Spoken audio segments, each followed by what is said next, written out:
Well, soy, as you know, is widely promoted as a health food that can lower cholesterol, prevent heart disease, reduce your risk of breast cancer.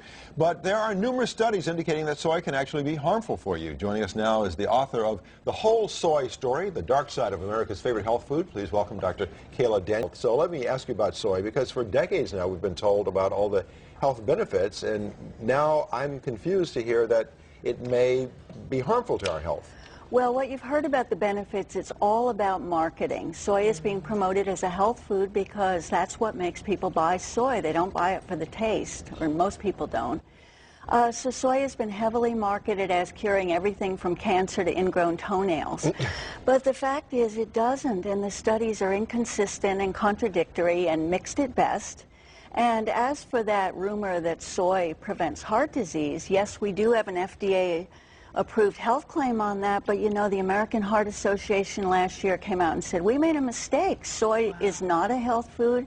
It does not prevent heart disease. It does not lower cholesterol. Well, why did you start investigating soy in the first place? I did because I was seeing so many sick vegetarians and other health-conscious people, and that didn't match with what I was reading about soy being a miracle food, all those articles, the joy of soy, the soy of cooking, but I was seeing a lot of sick people, and that aroused my curiosity. And what kinds of illnesses were they suffering from? When adults start eating a lot of soy or drinking a lot of soy milk, we most often see thyroid problems. And that most often manifests as hypothyroidism with those symptoms of weight gain, lethargy, malaise, and loss of libido. That's a big one. Babies drink soy milk now. Mothers feed like formula with soy in it. Vegetarians eat soy for protein. And people who are lactose intolerant, you know, drink soy and use that instead. What do you do? You've just named some of the top risk groups.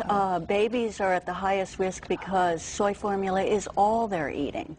Little babies, vulnerable, key stages of their developing brains and bodies, and all they're getting is the soy formula. So what complications might we see in babies if they are fed a lot of soy milk? We don't usually see complications right away. They might not manifest until puberty. And at that point, with little girls, they're overly estrogenized. They may go through puberty early.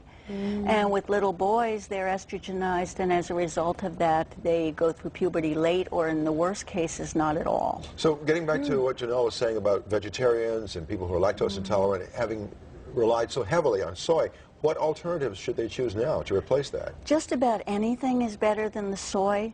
I'm not a fan of things like rice milk because it's high in sugar, but at least it doesn't have the estrogens.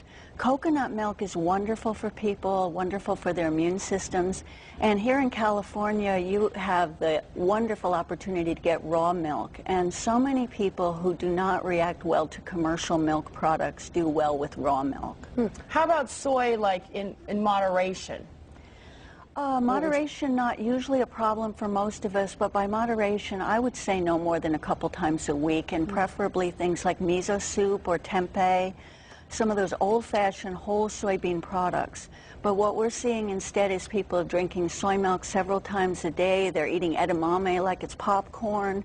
They're eating soy energy bars, soy nuts. They're eating a lot of soy, and those people are definitely taking a risk. And soy lattes. But there are probably, I don't mean to speak for other people, but there are probably people out there who, despite what they hear, are going to still eat soy because they believe in the benefits of it. So you would suggest that they just reduce their soy intake? They certainly should listen to the precautionary principle of better safe than sorry, because there's a lot of evidence that soy creates health problems. And I would just recommend that they eat it in the context of a rich and varied diet. And we should all be eating real foods, whole foods, not the junk foods, not the fast foods, and the more we stick with whole products. Let me ask you, how is the consumer to know what's fact and what's not? Because we do hear contradictory reports about a lot of different foods these days. So if we've been hearing reports for so many years, you called it hype, but it must have been based on some scientific evidence. Now we're hearing reports to the contrary that soy is not. How do we know what to believe? What we've got happening right now is the Israeli Health Ministry has come out and warned against soy. They've said babies should not get soy formula, that children up to age 18 should eat it no more than 3 times a week and no more than once a day, and that adults should be cautious because of adverse effects on fertility and increased breast cancer risk. And the French Food Agency will soon require warning labels on soy foods. So that's happening, and some foreign governments are starting to look at this and say there are some risks with soy. Is there any difference between organic soy and soy just in products?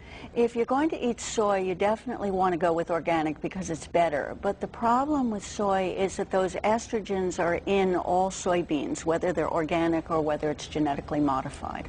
How have your findings been received in the soy promotion community? What kind of feedback are you getting? They're not too happy with me.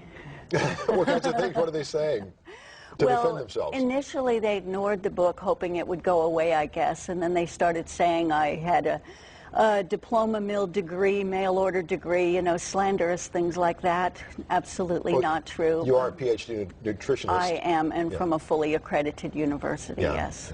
Wow, that's amazing. Kayla Thank you so Daniel, much. thank you so much. This is a fascinating topic, and surely this controversy isn't going to go away. Well, I'm sure we'll hear voices from the other side. And I'm not going to let it go away. All right.